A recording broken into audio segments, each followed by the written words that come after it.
ഒനിയലിനെ പറ്റി എനിക്ക് കുറെ പറയാനുണ്ട്. ബിഗ് ബോസ് ഈ പ്രാവശ്യം രേണുസുതി ഒളിച്ചിരുന്ന് കളിക്കുന്നത് ചേച്ചിക്ക് എന്തോ അങ്ങനെ പയ്യെ കളിച്ച് കയറുന്ന ഒരാളായിട്ടാണ് ചേച്ചിക്ക് ഇഷ്ടമാണോ?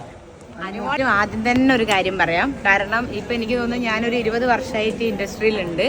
അപ്പോൾ ഈ പറഞ്ഞ പോലെ ഒരുപാട് മിമിക്രി, പാട്ടും ഡാൻസും ഒക്കെ ചെയ്തിട്ട് പുറത്തുള്ള ഷോസ് ചെയ്തിട്ട് ഇതേ കൊച്ചിൻ എയർപോർട്ടിൽ വന്നിട്ട് ഞാൻ ഇറങ്ങിയപ്പോൾ ഒരു മനുഷ്യരെ ഞാൻ കണ്ടിട്ടില്ല. അപ്പോൾ എനിക്കൊരു ഭയങ്കരമായിട്ട് ആഗ്രഹം ഉണ്ടായിരുന്നു, ഞാൻ ഇത്രയും പ്രോഗ്രാമൊക്കെ ചെയ്തിട്ട് ഞാനിവിടെ എയർപോർട്ടിൽ വന്ന് ഇറങ്ങുമ്പോൾ നിങ്ങളൊക്കെ ഇങ്ങനെ വന്ന് നിൽക്കുന്ന ഒരു കാലം എനിക്ക് ഉണ്ടാവുമെന്ന് ഞാൻ അത് തന്നെയാണ് ആഗ്രഹിച്ചിട്ട് പോയത്. അപ്പോൾ അതെന്തായാലും എനിക്ക് സാധിച്ചു.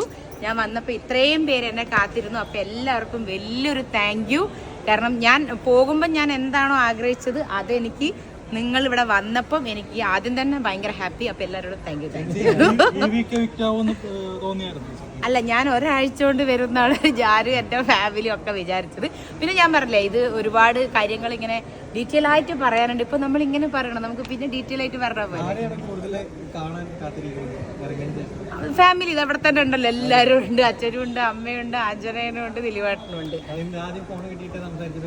ഇല്ല, ഏറ്റവും വലിയ സത്യം എന്താ വെച്ചാൽ എനിക്ക് ഫോണില്ലായിരുന്നു. ഞാൻ ഫോൺ അങ്ങോട്ട് കൊടുത്തിട്ടുണ്ടായിരുന്നു, വീട്ടിലേക്ക് കൊടുത്തിട്ടുണ്ടായിരുന്നു. അപ്പം എനിക്ക് ഫോണിൽ അങ്ങനെ സംസാരിക്കാൻ പറ്റില്ല. പക്ഷെ ഞാൻ ദിലീപേട്ടനായിട്ടും അവിടെ നിന്ന് വേറുള്ളവരുടെ ഫോൺ വാങ്ങിച്ച് സംസാരിച്ചു. ദേഷ്യമോ? വ്യക്തിപരമായിട്ട് എന്നെ ആരും ഉപദ്രവിച്ചിട്ടില്ല. അങ്ങനെ ഭയങ്കരമായിട്ട് അവിടെ ബാക്കി എല്ലാവർക്കും ഒക്കെ ഭയങ്കര ഇതൊക്കെ ഉണ്ടെങ്കിലും എന്നെ ആരും ഉപദ്രവിക്കാതെ ഞാൻ തടി കേടാതെ രക്ഷപ്പെട്ടിട്ടുണ്ട്. ഞാൻ ഇവിടെ തന്നെ രക്ഷപ്പെട്ടിട്ടുണ്ട്. 7ന്റെ പണിയായിരുന്നു. കാരണം കോസ്റ്റ്യൂം തന്നെ 7ന്റെ പണിയായിരുന്നല്ലോ. കാരണം ഈ എല്ലാവരും എൻ്റെ അടുത്ത് ചോദിച്ചു ഇങ്ങനെ 100 ഡേയ്സിന്റെ ഡ്രസ്സൊക്കെ കൊണ്ടുപോയത്. പക്ഷെ അവര് അതിന്റെ ഏറ്റവും വലിയൊരു ടാസ്ക് ആയിരുന്നു. അവർ 100 ഡേയ്സ് കോസ്റ്റ്യൂം കൊണ്ടുപോകണം എന്ന് പറഞ്ഞിട്ടുണ്ടായിരുന്നു.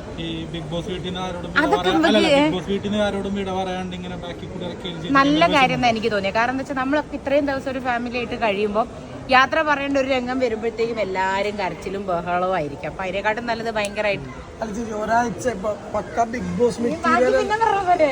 ബാക്കി നമുക്ക് ഇരുന്ന് പറയാം. ഇതിപ്പോ എന്താ, ഞാൻ നല്ല അടിപൊളി ഡ്രസ്സൊക്കെ ഇട്ടിട്ട് നമുക്ക് ഇരുന്ന് ഇതിപ്പോ ഒരുമാതിരി എത്രയോ ദിവസത്തെ ഞാൻ പറഞ്ഞേ കുറെ ദിവസമായിട്ട് കാണത്തില്ല. ഞാൻ പറയാം നിങ്ങൾക്ക് ഓരോരുത്തരും കാരണം മൈക്ക് അതാ ഞാൻ പറയാം, ഇരുന്നിട്ട് നമുക്ക് സംസാരിച്ചാ പറയാം. അപ്പൊ അത് പുറത്ത് ചേച്ചിക്ക് ആദ്യം ഭയങ്കര ഒരു ഇതായിട്ടാണ് വന്നത്. ഇപ്പൊ അത് ശരീരനോട് പറഞ്ഞ പ്രശ്നം തീർത്ത്. പക്ഷെ അതിപ്പോ ചേച്ചി ഇറങ്ങുമ്പോ എന്തായിട്ട് പറഞ്ഞു? ഞാനത് ഭയങ്കര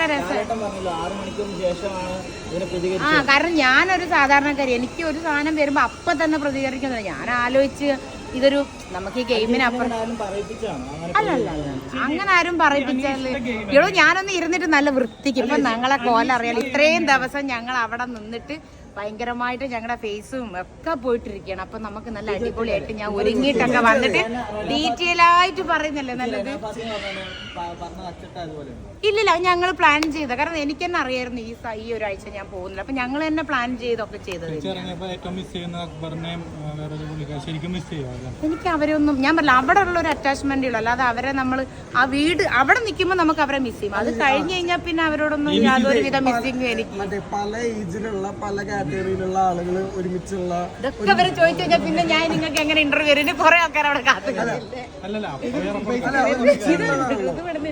അതിന്റെ ഒരു പല ഏജിലുള്ള ആളുകളായിട്ട് ഒരുമിച്ച് ഒരു വീട്ടിൽ താമസിക്കുന്നു. പലതരത്തിലുള്ള കോൺഫ്ലിക്റ്റുകൾ ഉണ്ടാവുന്നു, പലതരത്തിലുള്ള ചർച്ചകൾ ഉണ്ടാവുന്നു. ശരിക്കും ഇതിനൊക്കെ എങ്ങനെയാ കാണുന്നത് ആസ് എ പേഴ്സൺ? സ്വന്തം ഗെയിം അല്ല, ഞാൻ ചോദിക്കണം, ഒരു കുടുംബത്തിൽ എത്ര ഒരേ പ്രായത്തിലുള്ള ആൾക്കാരല്ലല്ലോ ഉള്ളൂ. പിന്നെ വീട്ടിൽ പ്രായമായ അച്ഛനുണ്ട്, അമ്മയുണ്ട്, ചെറിയ ആഞ്ജനേയനുണ്ട്, ദിലീപേട്ടനുണ്ട്. അതുപോലെ തന്നെ അവിടെ അങ്ങനെ തന്നെ ഒരേ പ്രായത്തിലുള്ളവരുടെ കൂടെ അല്ലല്ലോ നമ്മൾ ജീവിക്കുന്നത്. അത് ഞാൻ പറയില്ല, അങ്ങനെ ഇപ്പം വേണ്ട. ലാസ്റ്റ് ഇന്റർവ്യൂലേ പറയുള്ളൂ. ചേച്ചി ഈ കഴിഞ്ഞ ദിവസം ഒരു പ്രശ്നത്തിൽ ആര്യം കാണിച്ച സ്റ്റേറ്റ്മെന്റിൽ ചേച്ചി ഉണ്ടായിരുന്ന പ്രശ്നത്തിൽ അത് ഞാൻ പിന്നെ അതെനിക്കെന്തറിയോ, എന്റെ പ്രശ്നം ഞാൻ പറയട്ടെ. എനിക്ക് എല്ലാത്തിനും വ്യക്തമായിട്ടില്ല. കാരണം ചിലതൊന്നും നിങ്ങൾ അറിഞ്ഞിട്ടുണ്ടാവില്ല, എല്ലാം കുറച്ചല്ലേ നിങ്ങൾ അറിഞ്ഞിട്ടുണ്ടാവുള്ളൂ. അല്ല, അത് ഒറ്റ വാക്കി പറഞ്ഞാൽ വീണ്ടും അത് കൺഫ്യൂഷൻ ആവും. എനിക്കത് ഡീറ്റെയിൽ ആയിട്ട് പറഞ്ഞു തരാം. നിങ്ങൾ എല്ലാവരും എന്നെ കോൺടാക്ട് ചെയ്തോ, എല്ലാവരും നമ്പർ വാങ്ങിച്ചോ. അവിടെ ഇവിടെയും പറഞ്ഞു കഴിഞ്ഞാൽ അത് ഭയങ്കര മോശമല്ലേ. ഞാനുണ്ടായിരുന്നു. അതാ പറഞ്ഞത്, ഒറ്റ വാക്കിൽ തീർക്കില്ല. അത് ഒറ്റ വാക്കിൽ തീർക്കാൻ പറ്റുന്ന കാര്യമല്ല. അത് ഡീറ്റെയിൽ ആയിട്ട് പറയണം. അത് എവിടെ നിന്ന് ചിരി തുടങ്ങി എങ്ങനെ ഒക്കെ ഡീറ്റെയിൽ ഞാൻ സീരിയസ് ആയിട്ട് പറയും. എനിക്ക് തന്നെ പറയണമെന്നുണ്ട്. ഇതിപ്പോ നിങ്ങളെ ആവശ്യം മാത്രമല്ല, എനിക്ക് എല്ലാ എപ്പിസോഡിന്റെയും നിങ്ങളുടെ ക്വസ്റ്റ്യനും ഒക്കെ ഡീറ്റെയിൽ ആയിട്ട് പറയണമെന്ന് എനിക്ക് ഭയങ്കര ആഗ്രഹമുണ്ട്. അതുകൊണ്ട് നമുക്ക് എല്ലാവർക്കും എന്നെ കോൺടാക്ട് ചെയ്തോളൂ. എവിടെയാச்சுം നിങ്ങൾ കോൺടാക്ട് ചെയ്ത് നമുക്ക് അവിടെ വന്നിട്ട്. രേണുസുതി ഒളിച്ചിരുന്ന് കളിക്കുന്നത് ചേച്ചിക്ക് എന്തോ അങ്ങനെ പയ്യെ കളിച്ച് കയറുന്ന ഒരാളായിട്ടാണ് ചേച്ചിക്ക് രേണുസുതിയായിട്ട് തോന്നുന്നത്, അല്ലെങ്കിൽ മൈൻഡ് ഗെയിം ആണോ? അത് മാത്രം പറയുകയാണെങ്കിൽ രേണു ഈ പറഞ്ഞതുപോലെ ഞാൻ പറയാ കൊറേ രേണുവിനെ പറ്റി പറയുമ്പോൾ ഞാൻ വാചാലയാവും. അതുകൊണ്ട് അനീഷ് ഒരു കോമൺ ആയിട്ട് വന്നതാണ്, അയാളുടെ ഗെയിമിംഗ് അടിപൊളി സൂപ്പർ. പിന്നെ അവരൊക്കെ അതിനായിട്ട് വന്നതാ, അവരൊക്കെ ഓരോ ലക്ഷ്യം വെച്ചിട്ട് വന്നിട്ട് അതുപോലെ തന്നെ ചെയ്യുന്ന ആൾക്കാർ. പെട്ടെന്ന് പുറത്താവുന്ന ഒരു പ്രതീക്ഷ ഉണ്ട്, കാരണം ചേച്ചിക്ക് അവിടെ മോശമായിട്ട് കളിച്ച വേറെ കുറെ ആൾക്കാരുണ്ടായിരുന്നു. അല്ല അത് ഇപ്പൊ ഈ പറഞ്ഞതുപോലെ ഞാൻ പറഞ്ഞില്ലേ, ഞാൻ ഇവിടുന്ന് പോകുമ്പോ അല്ലെങ്കിൽ എന്റെ ഇന്റർവ്യൂ ഇതിപ്പോ ഞാൻ എല്ലാം പറയാം, ഞാൻ ഇത് പറയാം, അത് ചോദിച്ചില്ല എന്തുകൊണ്ട് പോയി, അപ്പൊ ഞാനത് പറഞ്ഞു.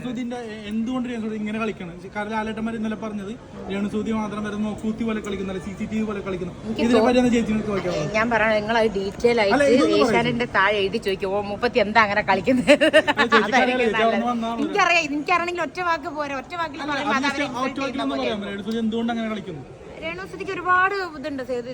രേണുസുതി സാധാരണക്കാരിയിൽ നിന്നും സാധാരണക്കാരിയായിട്ടുള്ള ഒരാളാണ്. അപ്പം അതാണ് ഏറ്റവും വലിയ അതിനുള്ളൊരു മറുപടി എന്ന് പറഞ്ഞു കഴിഞ്ഞാൽ. കാരണം അവർക്കൊന്നും പറ്റിയൊരു സംഭവം അല്ല ഇത്. കാരണം അവരുടേതായ രീതിയിൽ അവർക്ക് വയ്യായികകളും കാര്യങ്ങളും ചില പ്രശ്നങ്ങളൊക്കെ കേൾക്കുമ്പോൾ ഉണ്ടാകുന്ന അവരുടെ ഭയങ്കരമായിട്ടുള്ള മാനസികാവസ്ഥ. ഞാൻ വിചാരിച്ചു ഞാനാണ് ഏറ്റവും വലിയ സാധാരണക്കാരി, എന്നെക്കാട്ടും സാധാരണക്കാരിയായിട്ടുള്ള ഒരാളാണ്. അപ്പം രേണുസുതിന്റെ ഞാൻ പറയില്ല,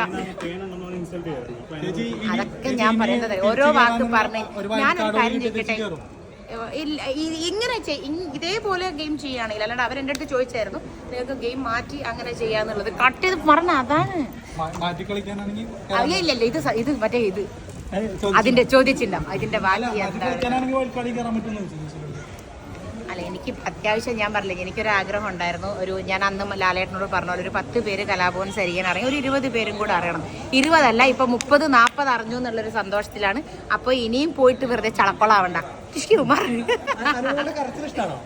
അനുമോളുടെ എല്ലാം ഇഷ്ടമാണ്, കരച്ചിലും ചെയ്യോ ഇവര്. ഞാൻ പറഞ്ഞില്ലേ നമുക്ക് ഇരുന്ന് അപ്പൊ നിങ്ങൾ ഇത് ഒറ്റ ഇന്റർവ്യൂല് തീർക്കേണ്ട പരിപാടിയാണോ? അല്ല, അപ്പൊ നമുക്ക് ഡീറ്റെയിൽ ആയിട്ട് കാണാം. ഒക്കെ ഞാൻ പറഞ്ഞുതരാം, എല്ലാം ഉണ്ട്. അതാ ഞാൻ പറഞ്ഞത്, എല്ലാത്തിനും എനിക്ക് വ്യക്തമായിട്ടുള്ള മറുപടികളുണ്ട്. കാരണം അവിടെ പറയാത്ത കാര്യങ്ങളും വിടി വിടി വിടി വിടി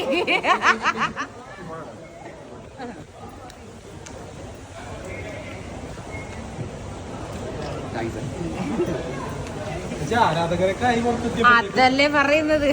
ഇപ്പൊ കൊറേ കൂടെ നിന്നിരുന്നെങ്കിലല്ലേ, അപ്പൊ അത് ഭയങ്കരമായി പോലെ. എനിക്ക് ഒരു